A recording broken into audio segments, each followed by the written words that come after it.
మండలి చైర్మన్ ను కూటమి ప్రభుత్వం అవమానిస్తుందన్నారు బొత్స సత్యనారాయణ. రాజ్యాంగం ప్రతి ఒక్కరికి సమాన హక్కులు కల్పించిందని, కానీ చట్టసభల్లోనే ఇలా జరగడం దురదృష్టకరమన్నారు. మా హక్కులను గాని లేదు మాకు ఇవ్వాల్సిన గౌరవాన్ని గాని లేదు హౌస్ లో ఉన్న చైర్మన్ గారికి ఇవ్వాల్సిన ఈ ప్రాంగణంలో ఇవ్వాల్సిన గౌరవాన్ని గాని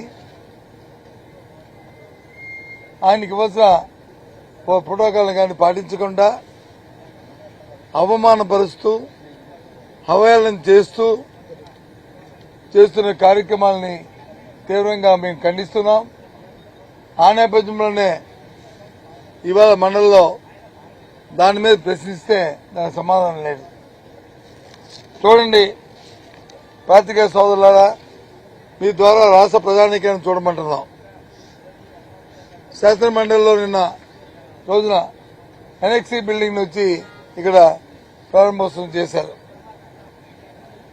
ప్రారంభోత్సవం స్పీకర్ గారు చేతుల మీద చేయించారు. దాంట్లో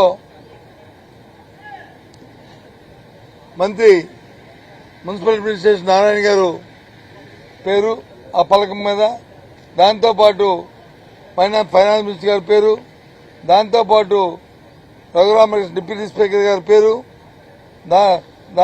వారితో వారు వీళ్ళు పేర్లు వేసి పలకల మీద వేసి ప్రారంభం చేయడం. స్పీకర్ గారికి ఏ విధంగా గౌరవించారో చూడండి. చైర్మన్ గారికి ఏ విధంగా గౌరవించారో చూడండి. ఇది ధర్మమైన ఆలోచన. ఇది ప్రాంగణంలో ఇది వ్యవస్థను ఏ రకంగా చేతిలో తీసుకుంటున్నారో, రాజ్యాంగానికి ఏ విధంగా తూట్లు పొడుస్తున్నారో రాష్ట్ర ప్రధానికాన్ని ఆలోచించమని కోరుతున్నాం. ఎందుకంటే వ్యవస్థల మీద ఈ ప్రభుత్వానికి నమ్మకం లేదు, వ్యవస్థల పట్ల గౌరవం లేదు. వ్యవస్థలు కాపాడుకోవాలి, రాబోయే తరాలకు ఒక మంచి సాంప్రదాయాన్ని సృష్టించిన ఆలోచన దీనికి లేదు. ఇంతేకాదు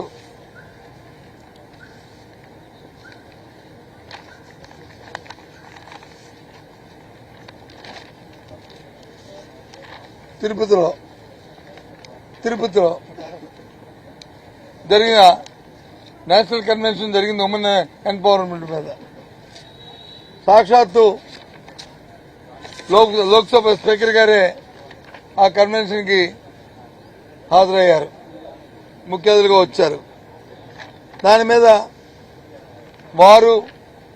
వారితో పాటు మన స్పీకర్ గారితో పాటు డిప్యూటీ స్పీకర్ గారితో పాటు కౌన్సిల్ డిప్యూటీ చైర్మన్ గారు ఎందుకు వచ్చారంటే మొన్న ఈ మధ్య దీనికి ముందు వారు వచ్చి పార్టీ మారి బీజేపీ కండువా కప్పుకున్నారు కాబట్టి వారుతో పాటు ఇంకో చూడండి ఫోటోలు ఏ రకంగా ఉందో. కనీసం సాంప్రదాయం లేదా అండి? దాన్ని గౌరవించుకోవాల్సిన బాధ్యత లేదా అండి? మరి దేనికోసం ఎంపవర్మెంట్, దేనికోసం నేషనల్ కాన్ఫరెన్స్, దేనికోసం పెద్దలు వచ్చి ఢిల్లీ నుంచి వచ్చారు. ఈ రకంగా కార్యక్రమం చేస్తున్నారు. కొన్ని నిబంధనలు లేవు, ప్రోటోకాల్ లేదనుకుంటే ఇదిగో రాష్ట్ర ప్రభుత్వం ఇచ్చిన జీవో 59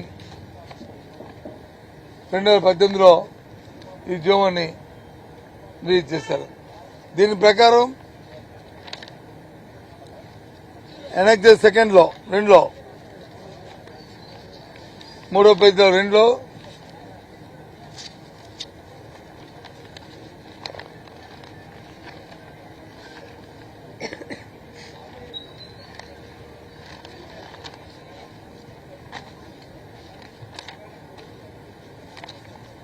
రెండవ పేజీలో 14 సీరియల్ నెంబర్ 14 ప్రకారం చూసుకుంటే, ప్రోటోకాల్ పైన చూసుకుంటే చైర్మన్ ఏపీ లెజిస్లేటివ్ కౌన్సిల్ ముందు, ఆ తర్వాత